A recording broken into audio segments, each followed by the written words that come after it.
गांधी जी की कर्मभूमि, ये वही कर्मभूमि है जिसने एक बैरिस्टर गांधी को महात्मा गांधी बना दिया। और हमारे साथ अभी रंजीत गिरी जी हैं, इनको चंपारण का आधुनिक गांधी कहा जाता है। इनको थोड़े से नवयुवक हैं, गांधी जी जैसे हैं नहीं उम्र में, लेकिन वैचारिक तौर पे इन्हें चंपारण का गांधी कहा जाता है। अभी इनसे थोड़ा सा हम लोग कुछ गांधी जी के बारे में तो आप सबको पता है, थोड़ा सा अभी इनसे ये जानना चाहते हैं कि आज के परिप्रेक्ष्य में, आज के परिस्थिति में गांधी जी का सिद्धांत क्या वाकई कारगर है? देखिए, अभी वर्तमान में विश्व के सबसे ज़्यादा किसी महापुरुष या आदमी पे रिसर्च हुआ है तो महात्मा गांधी है। आज भी उनकी वाणी को, मतलब जो बोले, जो भाषण दिए, उनकी वाणी को कैसे निकाला जाए, इसमें साइंटिस्ट लगे हैं। दुनिया के सबसे बड़े साइंटिस्ट आइंस्टाइन ने कहा था कि आने वाले दिनों में मनुष्य विश्वास नहीं करेगा कि गांधी जी हम लोग जैसे हाड़ मांस का व्यक्ति थे।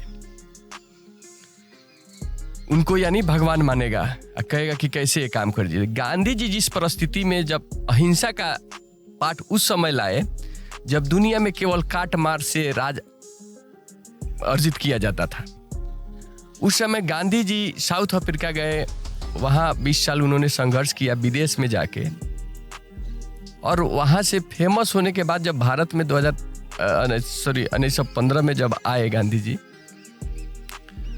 उसके बाद वो इस सोचा कि सत्याग्रह मतलब सत्य के लिए आग्रह, यानी उन्होंने पूरा सनातन धर्म और सामाजिकता वर्तमान परिप्रेक्ष्य को देख के उन्होंने बोला कि नहीं, सत्य अहिंसा जो परमो धर्म है उस धर्म को मान के वो बोले कि हम अंग्रेजों से लड़ेंगे।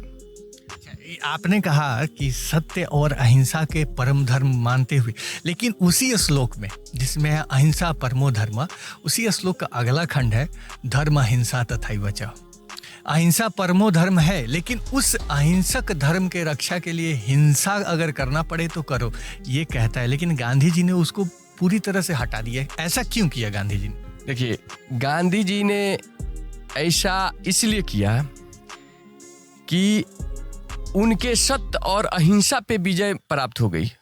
मतलब कब करना है कि जब मतलब अंतिम तक गांधी जी के जीवित रहते ही देश को आज़ादी मिला। जो देश मतलब कहा जाता है कि 700 साल मुगल और 200 साल अंग्रेज राज किए थे, उस राज्य को समाप्त करने के लिए हमारे सन्यासी विद्रोह भी हुआ था 1763 में, 1800 ईस्वी तक चला।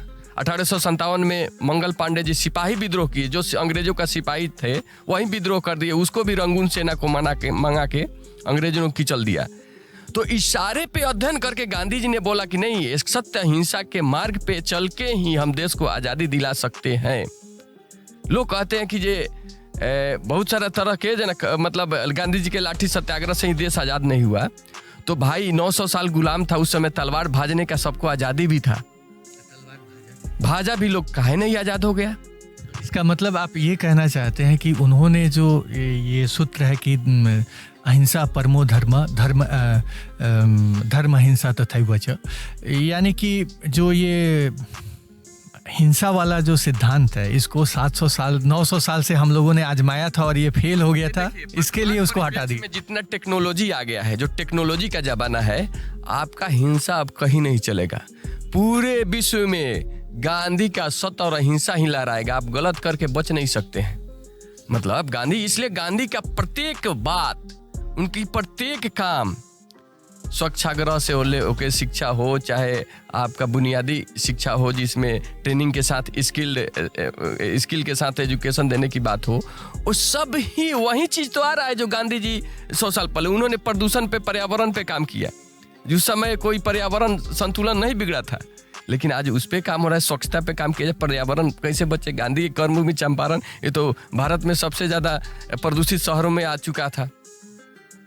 तो कहने का मतलब है गांधी की हर एक वाणी, हर एक बात, अगर आप किसी द्वेष भरे भावना से नहीं सोच रहे हैं गांधी के बारे में, तो सब सत्य है और दुनिया मानती है, मानना पड़ेगा। विश्व का एक कोई बड़ा विद्वान व्यक्ति बताइए जो गांधी की आलोचना करता हो।